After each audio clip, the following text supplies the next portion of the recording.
Hey everybody, my name is Marcus, and in this video I'll show you a simple way how you can delete a page in Notion. So let's start. The first thing you want to do is just let's add a page or page inside, doesn't matter. I'll just name it like this, and voila, here we have a page. So what you want to do is just click here on these three dots and you're gonna see delete, and this is what you want to click. In the moment when you're gonna delete it, you will see it here in trash. So if you're gonna delete anything, you're gonna see always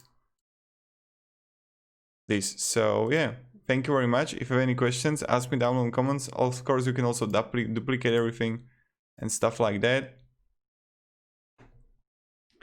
And yeah, have a great day and goodbye.